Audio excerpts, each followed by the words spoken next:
जय जगन्नाथ। मु कार्तिक आपण को कार्तिक एजुकेशन को स्वागत जनाऊँगी। आज आम ओडिया रचना तुम जीवनर लक्ष्य विषय आलोचना करिबा। उपकर्म। प्रत्येक मनीष पिलादिनरू निजर भविष्यत लक्ष्य ठीक करने उचित। ताहेले पिलादिनु से सही दिग को लक्ष्य करी चलिबो और सही लक्ष्य पाई निजको पिलादिनु गढ़िबारे लागिबो। सेतिपाई मु मोर जीवनर लक्ष्य वर्तमान ठारू ठीक करी सारी अछि। मु वर्तमान सप्तम श्रेणीर छात्र। मोर जीवनर लक्ष्य हेउची मु भविष्यत रे जणे भल चिकित्सक हेबी। कारण बहुत कारणरू मु डॉक्टर हेबा पई निष्पत्ति करिअछि। प्रथमे मु डॉक्टर हेबा पई संपूर्ण उपयुक्त। कारण गणित और विज्ञान रे मोर भल ज्ञान अछि। मोर स्वास्थ्य मध्य उत्तम। रोगी मानकर सेवा करने को मु भल पाए।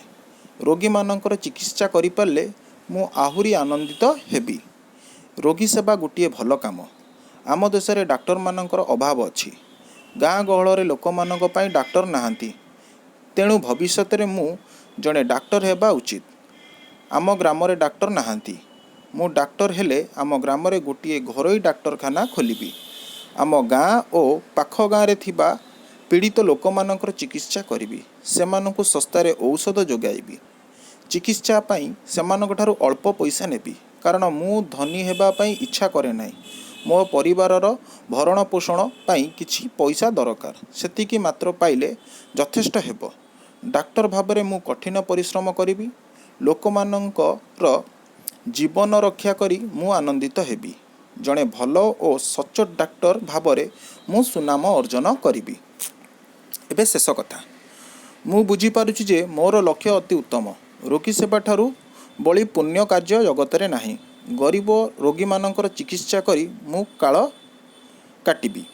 एहा द्वारा मु धनशील हेबी नाही, किंतु मोते भगवानकर आशीर्वाद निश्चय मिलिबो।